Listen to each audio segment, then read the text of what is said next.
उन्होंने इस स्थल को ब्लेस किया हुआ है। बुद्ध के दौरान अरहत मध्यंतिका जो बुद्ध के एक शिष्य थे वो यहाँ पे पधारे, तो उस टाइम पे ये जो पूरा स्थल है वो पूरा एक झील था, लेक था।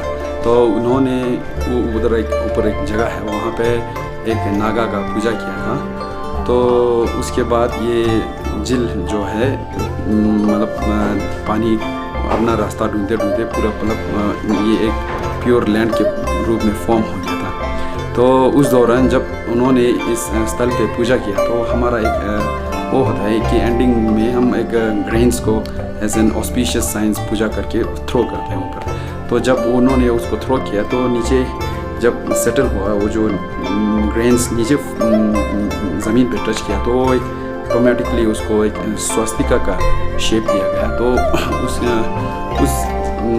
वजह से इस स्थल का नाम स्वस्तिका है ना, युनटुंग ऐसे फ्लोरिश बना।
महसिद नारोपा वो यहाँ पे पधारे और यहाँ पे उन्होंने कई साल तपस्या किया। उनका जो अभी गुफा है वो मेन मंदिर के अंदर अभी भी स्थित है।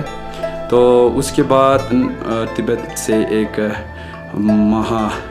ट्रांसलेटर लोत्सावा रिंचन जम्बो, जिन्होंने 9वीं शताब्दी और 10वीं के बीच में यहाँ आके इस स्थल को फिर से ब्लेस्ड किया और यहाँ पे एक मोनेस्ट्री बनवाया।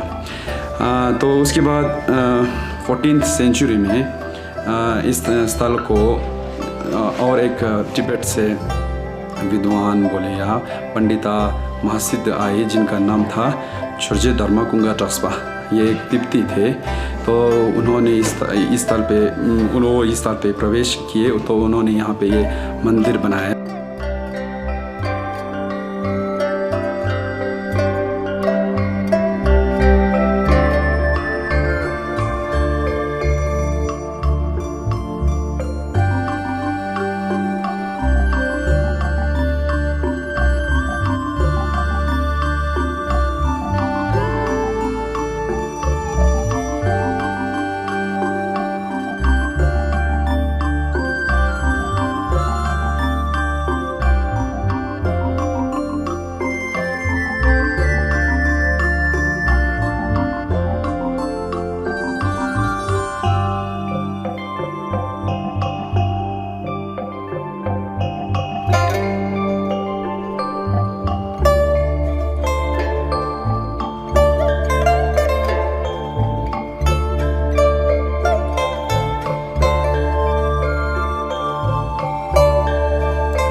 अब ये टिबेटन बुद्धिज़्म में 4 महासेक्ट होते हैं, उसमें से एक सेक्ट है काग्युपा। उसके अंदर भी अलग अलग प्रकार के सेक्ट्स होते हैं और उसमें एक सेक्ट है जिनका नाम है डिगुंग करग्युत। सो इस स्थल के जो अभी जितने भी मोनेस्ट्री के संघ या मेंबर लोग हैं वो डिगुंग करग्युत सेक्ट को फॉलो करने वाले लोग हैं। और वो जो गुरुजी यहाँ पे पधारे थे, जिनका नाम छोर्जे धर्मकुंगा ट्रस्पा था, वो भी डिगुंग करग्युत का एक ही लामा था। तब से ये मोनेस्ट्री चला आ रहा है।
ये मेन मंदिर यहाँ पे एक है मेन टेंपल, और वहाँ पे एक महाकाला का टेंपल है। फिर वहाँ उसके अंदर एक जाए तो आप लोगों को एक स्तूपास का एक छोटा सा टेंपल है। नीचे अवलोकतेश्वर का टेंपल है, और वो नीचे जाएगा तो सिंगेल हंग बोल के और एक टेंपल है, और वो नीचे उसके जाके वो उधर भी एक गुरु पद्मा संभावा जी का टेंपल है।